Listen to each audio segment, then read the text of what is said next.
So I'm probably a little bit late to this video, the hype's died down a little bit, but I want to talk to you about the new Ford Super Duty.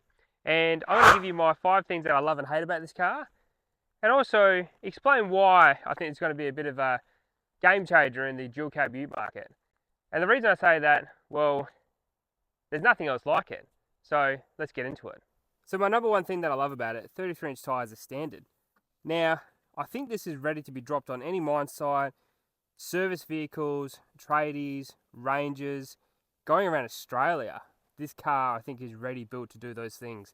And I think that's where Ford's going with this market. I think they know there's definitely a market for a pre-built GVM upgraded dual cab ute, because unfortunately, there's just nothing on the market that's doing this right now. And you can say, well, yeah, you got your big F trucks and you got your Rams and your Silverados and all that kind of stuff. Most of them have to be imported. The servicing on them is pretty lackluster because there's not a huge amount of servicing shops in Australia. You're backed up by Ford, obviously. In this instance, you can go to any Ford dealership in Australia and get this thing fixed if there's any issues with it. So I think that sort of puts a lot of people off those big American trucks. And they're great. Nothing against American trucks. They're obviously built for a purpose and they do what they need to do. But I think for the Australian market, fitting in our car parks, and obviously our garage as well, because most of those vehicles you can't even fit into your garage because they're so damn long. I think they've really nailed it on this Ford Super Duty. 33 is a standard. Absolute smartest move they could do, because most people just got to upgrade them anyway. And having 33s from factory, well, you can go a little bit bigger as well, depending on which state you live in. But the one thing I do hate about it is the rims. I mean, they're 8 lug, and obviously I know they're GVM rated, but they're not very nice looking. So, and this is obviously a built purpose truck, but I'm going to be a little bit nitpicky here. I mean, I've obviously got this car, which I think looks fantastic, but I think the factory rims from Ford look a bit goofy. So that's the one thing I don't like about it, but we'll get into a little bit more in the future of the video. But one cool thing that I talk about while at the front of vehicles, it's got a factory sealed snorkel. Hint, hint, Toyota, you can actually do it. So this thing's ready for water crossings. It's ready for really whatever you want to throw at it. So I really do think they're onto a bit of a winner here. And going by the sort of media reaction and the public sort of reaction, I think they're going to sell absolutely really well. Alright, so my number 2 thing that I absolutely love about this Ford Super Duty, we'll throw them up here. 4,500 kilos braked towing. Huge for a dual cab ute. 8,000 kilo GCM. Massive. Now, with this car, you've almost got a 2-ton payload as well, which is ridiculous for a dual cab ute of this size. We're talking about a normal, like essentially a normal Ford Ranger with upgraded axles, upgraded suspension, upgraded chassis, all that kind of stuff. They've done these things to make it be able to handle those extra weights, but in this package, which is pretty damn crazy.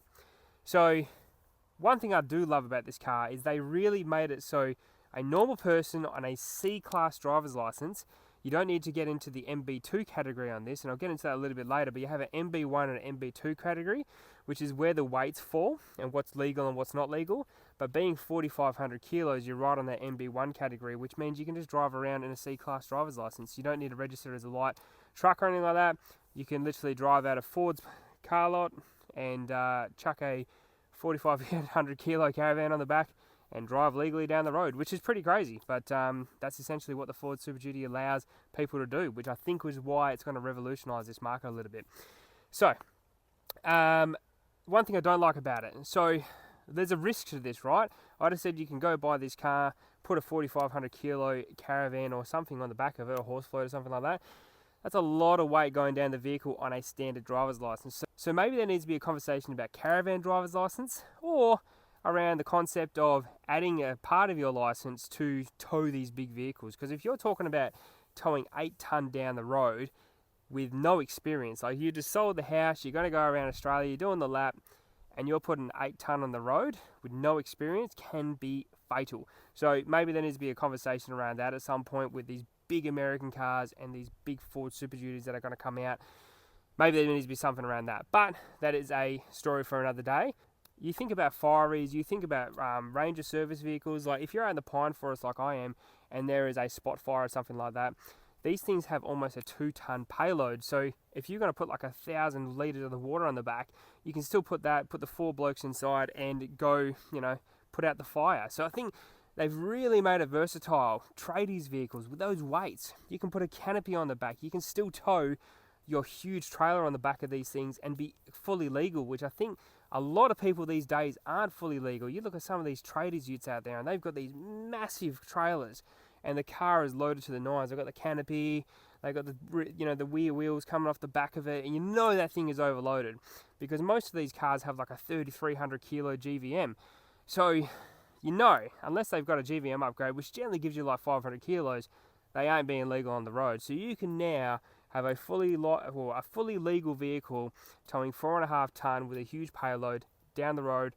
Tradie's dream, right? You can put anything in this and literally tow it down the road. It's definitely a very, very cool car. So service vehicles, mining vehicles, tradies, guys going around Australia, caravanners, anything like that, or even if you just want to have a dual cab ute that you can load up and make the ultimate weekend warrior with like the full canopy setup and not worry about numbers. It's a game changer. I do hate using that word, but I think in this market, it's an absolute game changer, especially in Australia.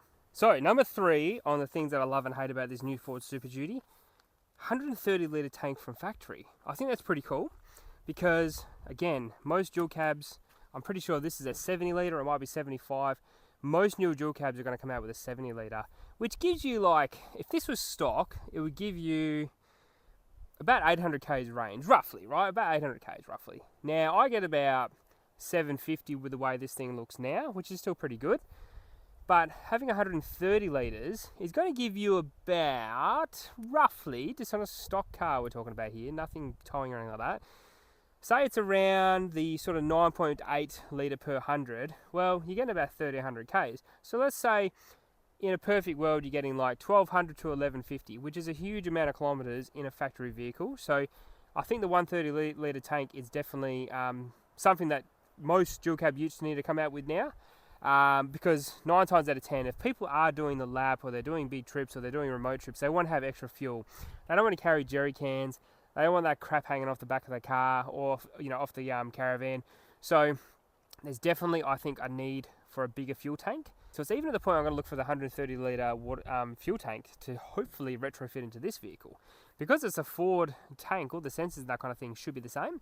So I'm going to see if I can retrofit into this because I am looking at upgrading the tank in this car because it's just nice to have that extra range. You just fill it up and you don't have to worry about, I've got to fill up. So for example, we went to South Australia and you are filling up every sort of couple 100 k's because you don't know if that next service station is empty or not, so it is nice to have that assurity that you've got the extra fuel in the car. So that's pretty cool. One thing I don't like about it is, now this isn't anything against the motor. It's got the V6, which is a great motor, but it's riddled with a few issues at the moment. There's a recall on these at the moment with the sensor crank or something like that failing, so essentially the motor lunges itself. There's about 13,000 ranges. Now, talking about 13,000 ranges, there's like 130,000 sold in 2023 to 2025. So it's a pretty small percentage of the market that these motors are failing on. But it doesn't give good vibes, I suppose, with this new car, because this new car's essentially got the same motor, towing a bit more.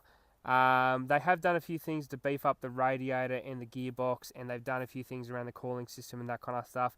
But obviously there are inherent factory problems with that motor, which, look, this doesn't come out till next year, so they should have most of that stuff ironed out. And look, the car's been on the market for 3 years now, so most of the stuff should be ironed out with the newer cars coming out. So it's probably nothing to worry about, but it's something to think in the back of your mind that there is issues or prior issues with that V6 motor. So don't really like that.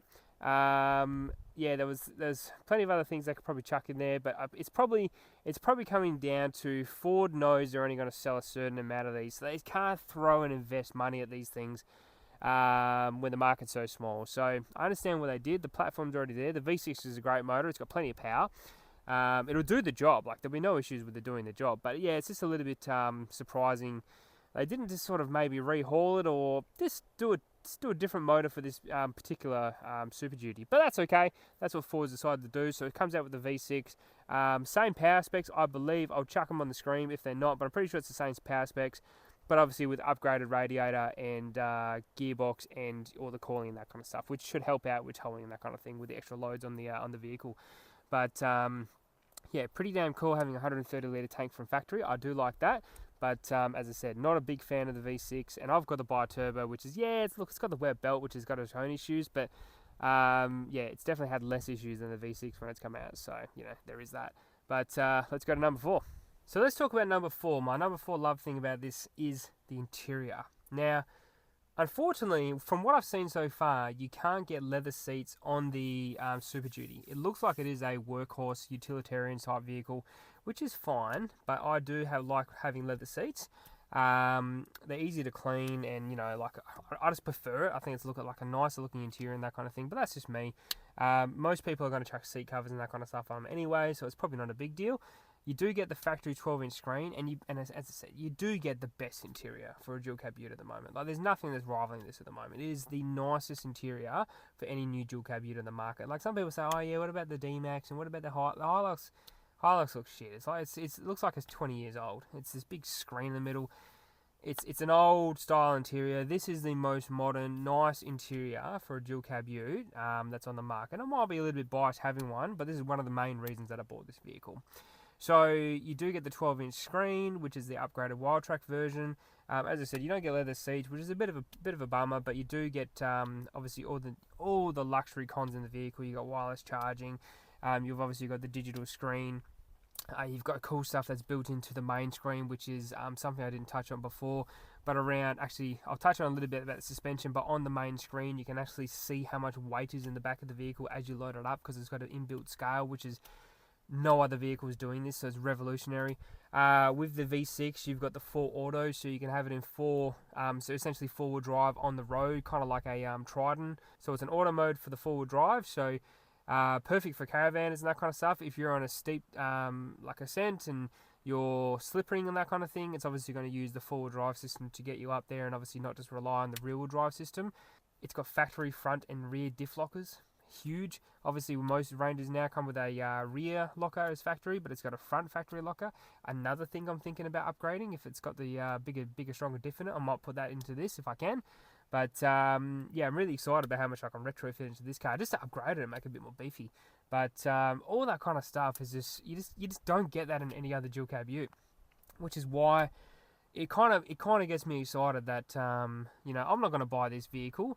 But if I was going to go around Australia and pull the caravan on the back, I'd probably sell this to buy one of those. Because you just know from factory it's ready to rock and roll. There is nothing you need to do to the vehicle. It's got inbuilt tow pro controllers, because it's all built into the factory screen. So you just hook the caravan up. You don't have to have like a red arc or anything like that. Again, the aftermarket industry is really going to struggle with this car, because it's got everything you need. Like, what do you need to go to ARB, to TJM, or anywhere to upgrade on this thing? I mean, I'll probably go put some new rims on it that a GVM might rated, but because, you know, I think the rims would look a little bit goofy. But beyond that, what else do you need? It's got everything you need in the car. You literally, from factory, can do whatever you want with them.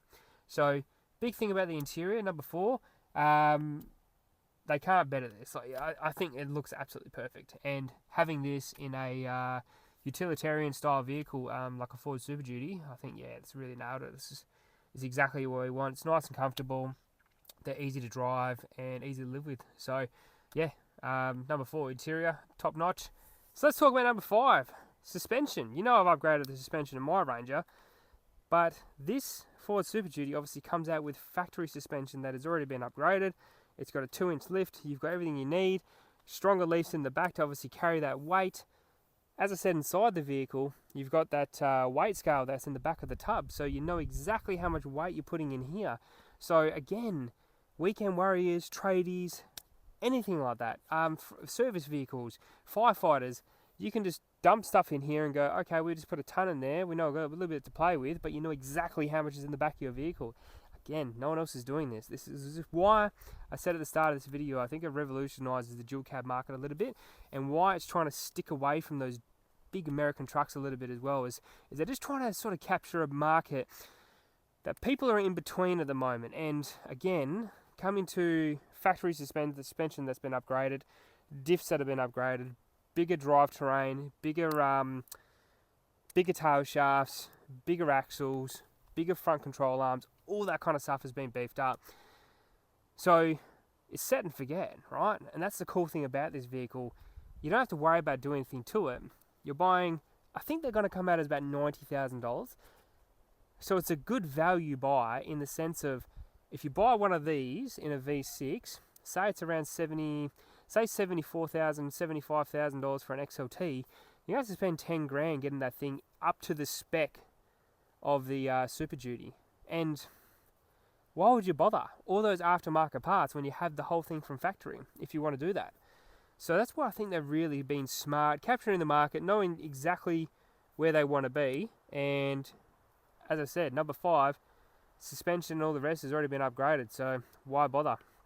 So I haven't really got a bad thing to talk about this. I think this is bloody cool, because there are sort of vehicles that come out, like I think the Hilux, the GR Hilux that come out, that might have had upgraded suspension. It was like an inch lift, or maybe an inch and a half lift, or whatever will come out from factory. And there's been the FX4 Ranger that come out, or the Tremor. But the thing with those cars is essentially it's just this car, like the car I bought, and they've just put a lift kit on it. So it's not anything special. Whereas for the Ford Super Duty, is they've gone, all right, we're going to put a lift kit on it, but we're also going to upgrade the axles, we're going to upgrade the diff, we're going to put a bigger fuel tank in it, we're going to upgrade the motor and obviously do all the cooling and the transmissions and that kind of stuff, put a factory snorkel on it, put 33s on it from factory, put some 8-lug wheels on there to carry the extra load, put a weight scale on the back so you know how much you're putting on there, upgrade absolutely everything on the car that you need and leave everything else that you don't need. You have literally, in my eyes, the perfect dual cab ute. And that's probably where I'm going to end this video. I think, obviously, it's going to be a year in the making. Things are going to happen along the way. But tradies, caravanners, service vehicles, anything like that need these big loads in a car or a dual cab that's in a factory sense, that looks like this, isn't huge, hasn't been modified to the nines.